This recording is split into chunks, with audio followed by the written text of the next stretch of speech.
புலம்பல் 3 அதிகாரம் 24 கர்த்தர் என் பங்கு என்று என் ஆத்துமா சொல்லும். ஆகையால் அவரிடத்தில் நம்பிக்கை கொண்டிருப்பேன். புலம்பல் 3 அதிகாரம் 24.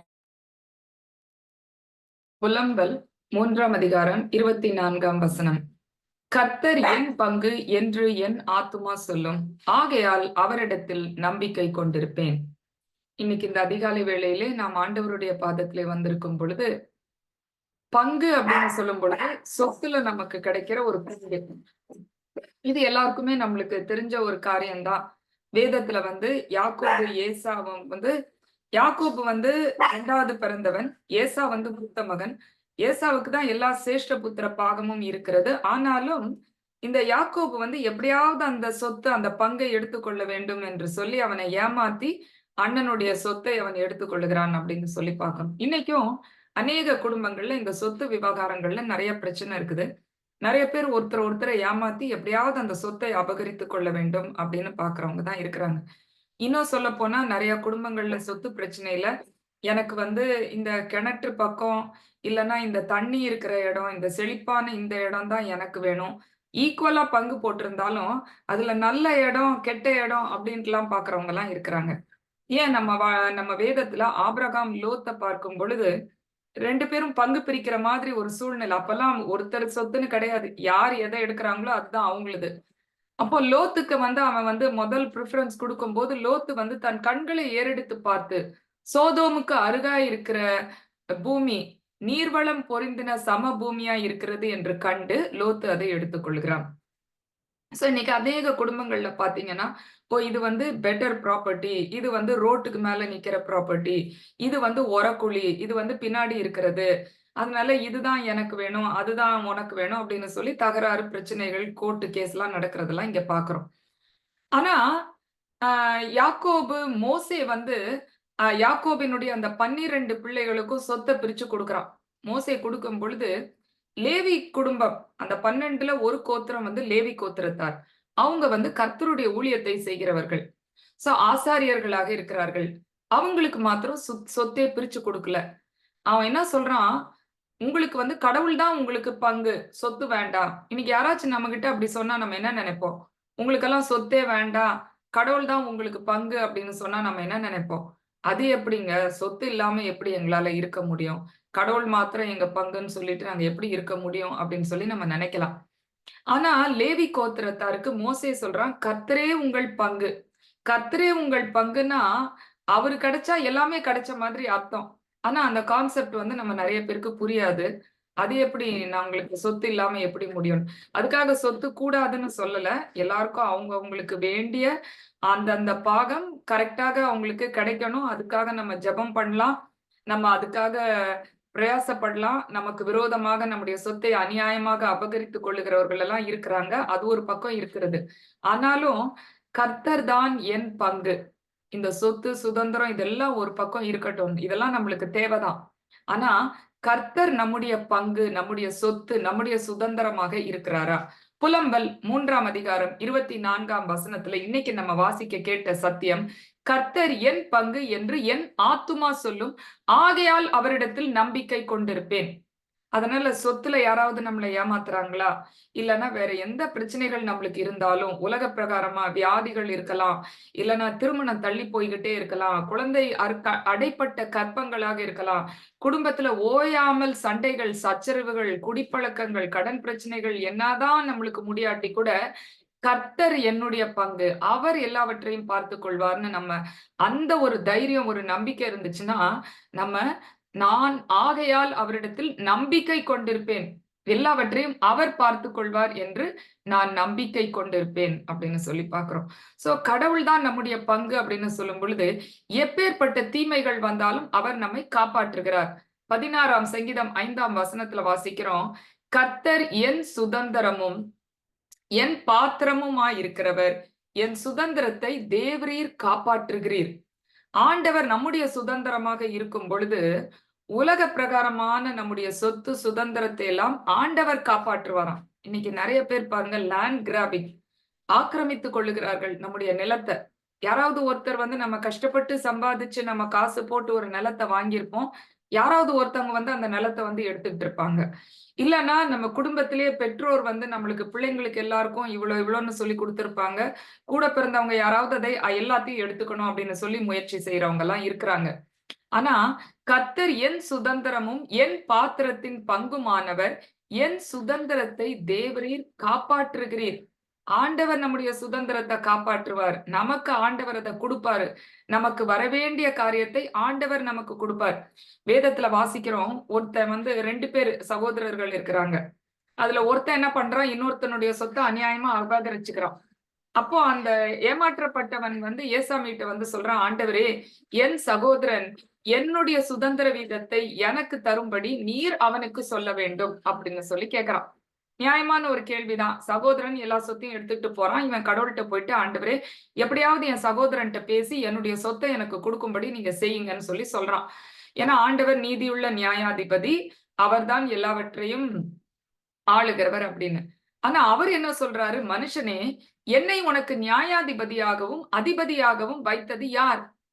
ஆண்டவர் தான் நியாயாதிபதி. அவர் தான் அதிபதி. அப்புறம் ஏன் அவர் அப்படி கேட்கிறாரு? சில சமயம் அவர் இப்படிப்பட்ட கேள்விகளை கேட்கிறார் பாருங்க. அந்த ஐஸ்வர்யமான வாலிபன் கூட இயேசுசாமிட்ட வந்து, நல்ல போதகரே, நித்திய ஜீவனை சுதந்தரித்துக் கொள்வதற்கு நான் என்ன செய்ய வேண்டும்னு கேட்டா, எதுக்குப்பா நீ என்ன போய் நல்லவன்னு சொல்ற அப்படின்றாரு. அவர் உண்மையிலே நல்லவர் தான். பிதா தவிர ஒருவரும் நல்லவர் இல்லையேன்றாரு. ஏன் இயேசுசாமி நல்லவர் இல்லையா? அவரை நம்ம பாடுறோம்ல, நீர் நல்லவர், வல்லவர் அப்படின்ட்டுலாம் பாடுறோம். ஆனா ஆண்டவர் நீ என்ன நல்லவன்னு சொல்லாதன்னு அவன்கிட்ட சொல்றாரு. அது ஒரு காரணத்துக்காக. இவன்கிட்ட என்ன சொல்றாரு? நீ வந்து என்ன நியாயாதிபதியா, அதிபதியா, நான் உனக்கு நியாயாதிபதியா, அதிபதியான்னு சொல்லி கேட்கிறாரு. ஆனா இதெல்லாம் உண்மையாக இருந்தாலும் ஏன் அப்படி கேட்கிறாருன்னு சொல்லி பார்த்தோம்னா, எல்லா இருதயங்களை அறிந்திருக்கிறவர்.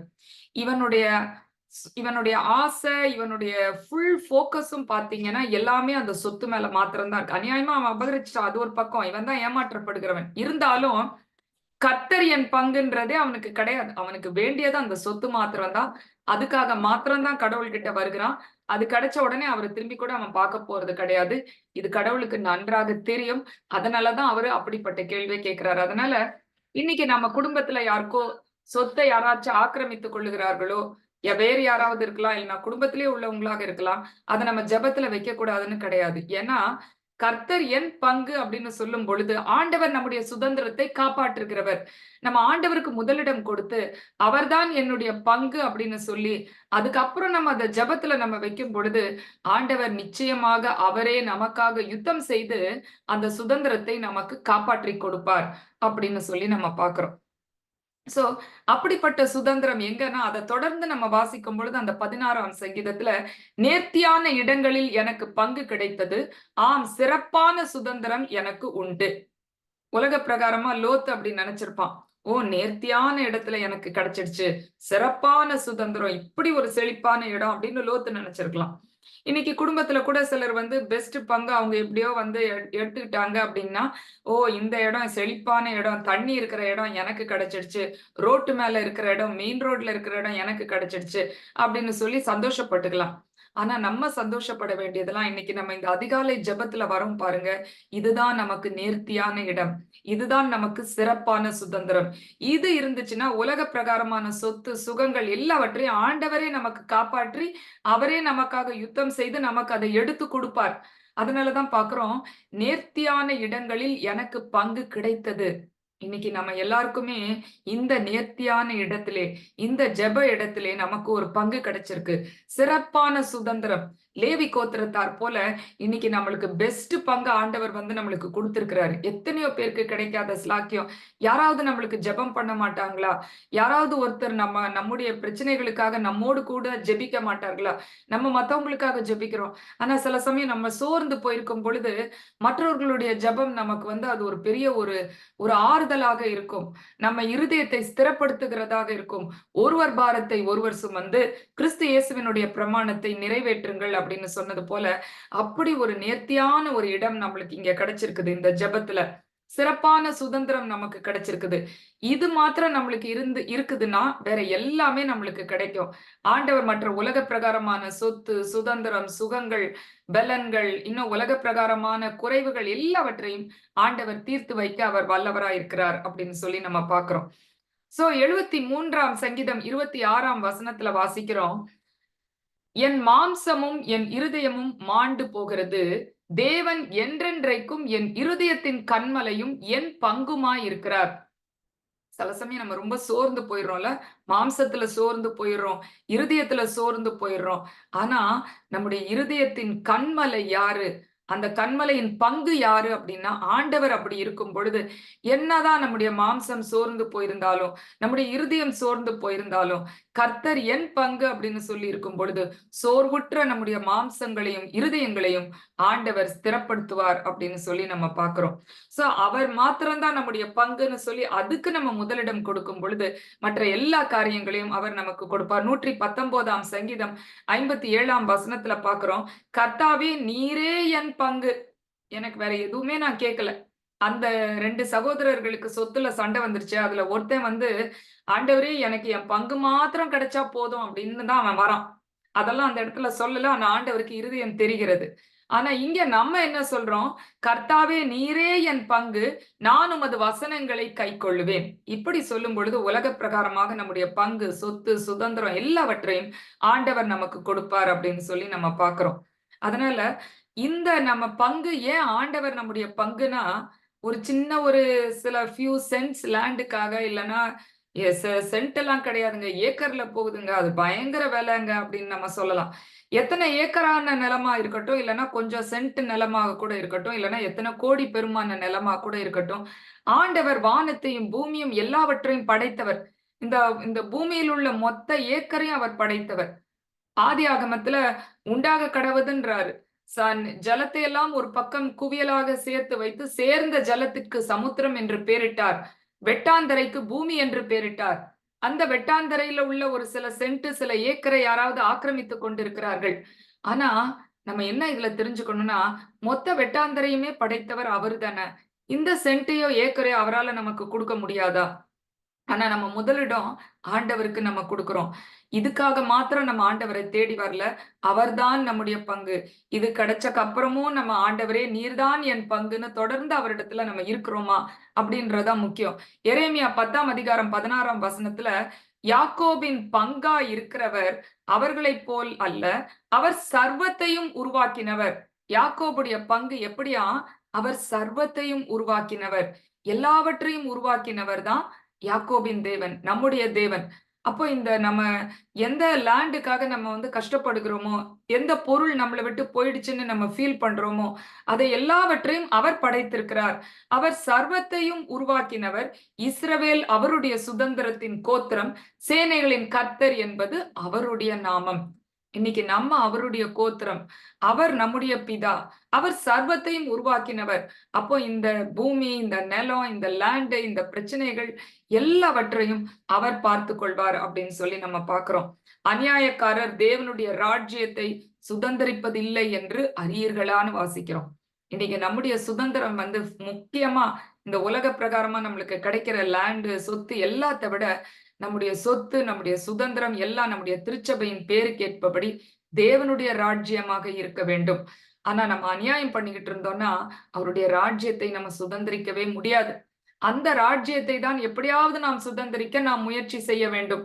அதுக்குதான் நம்ம முழு உலக பிரகாரமான சொத்துக்கு நம்ம எவ்வளவு முயற்சி எடுக்கிறோமோ அதை விட 100 மடங்கு ஆண்டவருடைய ராஜ்யத்தை சுதந்திரிப்பதற்கு. அது ஐயோ, உலக பிரகாரமா சொத்து போயிடுச்சுன்னா நம்மளுக்கு எவ்வளவு கவலையா இருக்குது. ஆண்டவரே உங்களுடைய ராஜ்யம் போயிடுச்சுன்னா அப்படின்னு சொல்லி எவ்வளவு பெரிய சொத்து பங்கு என்னை விட்டு போயிடுச்சுன்னா அதுக்கு நம்ம கலங்குகிறோமா, கவலைப்படுகிறோமா, ஜெபம் பண்ணுகிறோமா? அநியாயக்காரர் தேவனுடைய ராஜ்யத்தை சுதந்திரிப்பது இல்லை என்று அறியீர்களா அப்படின்னு சொல்லி பார்க்கிறோம். அப்போஸ்தலர் 8ஆம் அதிகாரத்துல ஒரு சம்பவம் நடக்குது. சீமோன் என்கிற ஒரு மாய வித்தைக்காரன் இருக்கிறான். அவன் என்ன பண்றான், இந்த பவுல் வந்து ஜனங்களுக்கெல்லாம் ஞான ஸ்நானம் கொடுத்து அவர்கள் மேல கைகளை வைத்து ஊதி பரிசுத்த ஆவியை அவர்கள் பெற்றுக் கொள்ளுகிறத அவன் பார்த்துக்கிட்டே இருக்கிறான். அவன் ஒரு நாள் வந்து என்ன பண்றான், பவுல் கிட்ட வந்து என்ன சொல்றான், இந்த மாதிரி எனக்கும் அந்த வரத்தை கொடுங்க. இவன் எவ்வளவு மாயவித்தை பண்றான், நிறைய பேர் அவனை பின்பற்றுகிறார்கள். ஆனா இவன் என்ன பண்றான், தன்னை அப்டேட் பண்ணிக்கணும், தன்னை இன்னும் பெரியவன் ஆக்கணும், இன்னும் நிறைய சம்பாதிக்கணும்ட்டு என்ன பண்றான், கொஞ்சம் பணத்தை கொண்டு வந்து பவுல்கிட்ட கொடுத்து, அந்த வரத்தை எனக்கும் கொடுங்க, நானும் வந்து என்னுடைய ஜனங்களுக்கு யாரெல்லாம் என்கிட்ட மாய வித்தைக்கு வராங்களோ, மந்திர தந்திரங்களுக்கு வராங்களோ, அவங்க மேல நானும் கைய வச்சு ஊதுனா, அந்த பரிசுத்த ஆவி அவங்களுக்கும் வர மாதிரி, அந்த வரத்தை எனக்கு குடுங்க அப்படின்னு சொல்லி கேட்கிறான். பவுலுக்கு பயங்கர கோவம் வந்துருச்சு. உன்னுடைய பணம் உன்னோடே கூட நாசமாய் போக கடவது. உன் இருதயம் தேவனுக்கு முன்பாக செம்மையா இராதபடியால், உனக்கு அவரிடத்தில் பங்கும் இல்லை, பாத்திரமும் இல்லை அப்படின்னு சொல்லி சொல்லுகிறான். பாருங்க, இன்னைக்கு உலக பிரகாரமான காரியங்களுக்காக மாத்திரம் இல்லாமல் உண்மையிலே ஆவியானவருடைய அபிஷேகம் வேணும், யாக்கோபினுடைய சுதந்திரம் வேணும், தேவனுடைய ராஜ்யத்தை நாம் சுதந்திரித்துக் கொள்ள வேண்டும் என்று நாம் முயற்சிக்கிறோமா? முதலாவது தேவனுடைய ராஜ்யத்தையும் அவருடைய நீதியும் தேடுங்கள், அப்பொழுது இவைகள் எல்லாம் நமக்கு கூட கொடுக்கப்படும்னு. உலக பிரகாரமான என்னென்ன காரியங்களுக்காக நம்ம இந்த நேரத்துல வந்திருக்கிறோமோ, அவருடைய ராஜ்யத்தை நாம் சுதந்திரித்துக் கொள்ளவர்களாக ஆண்டவர் சொல்றாரு, பயப்படாதே சிறு மந்தையே, உங்களுக்கு ராஜ்யத்தை தர நான் காத்திருக்கிறேன். அப்படி நம்ம அந்த ராஜ்யத்துக்கு நம்ம அது கிடைக்காம போயிருமோன்னு சொல்லி அதுக்கு அவ்வளவு முக்கியத்துவம் நம்ம கொடுத்தோம் அப்படின்னா, ஆண்டவர் மற்ற எல்லா காரியங்களையும் நமக்கு கொடுப்பார் என்கிற நம்பிக்கையோடு இந்த நாளுக்குள் கடந்து செல்வோம். இந்த ஜூன் மாதத்திலும் அவர் நமக்கு கொடுத்த வாக்குத்தத்த வசனம் எசேக்கியேல் 39ஆம் அதிகாரம் 29ஆம் வசனம், என் முகத்தை இனி நான் அவர்களுக்கு மறைப்பதில்லை, மறைக்க மாட்டேன் ஆண்டவர் சொல்லுகிறாரு. பாருங்க, நம்ம வந்து ஒருவேளை இவ்வளவு நாள் வந்து நம்ம ஆண்டவரை தேடாமல் உலக பிரகாரமான காரியங்களுக்கு முதலிடம் கொடுத்து கொண்டால், இப்பொழுது ஆண்டவரே நீரே என் பங்கு, நீரே என் சுதந்திரம் என்று சொல்லி அவருடைய பாதத்துல வரும் பொழுது, அவர் நிச்சயமாக தம்முடைய முகத்தை நம்மேல் பிரகாசிக்க செய்வார், அதை மறைக்க மாட்டார் என்கிற நம்பிக்கையோடு இந்த நாளுக்குள் கடந்து செல்ல கர்த்தர் தாமே நம் ஒவ்வொருவருக்கும் அப்படிப்பட்ட கிருபைகளையும் ஆசீர்வாதங்களையும் தந்தருளுவாராக. ஆமேன்.